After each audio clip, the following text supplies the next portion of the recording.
На странице 72 читаем стихотворение Хикмет Лесуз, автор Фәнис Яруллин.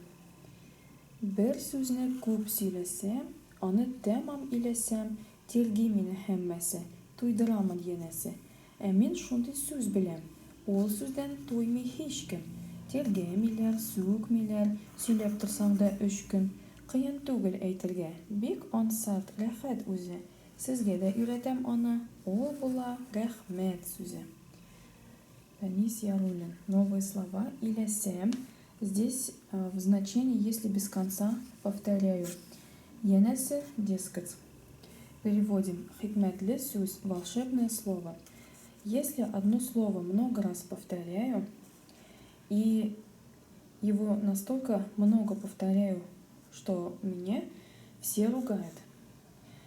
Дескать, надоедаешь. А я такое слово знаю. Это слово никогда не надоедает никого. И не ругают меня. Из-за этого, даже если будешь рассказывать это слово 3 дня. И это слово сказать нетрудно. И очень легко и приятно. Давайте я вас тоже научу этому слову. Это слово «спасибо». Фәнис Яруллин.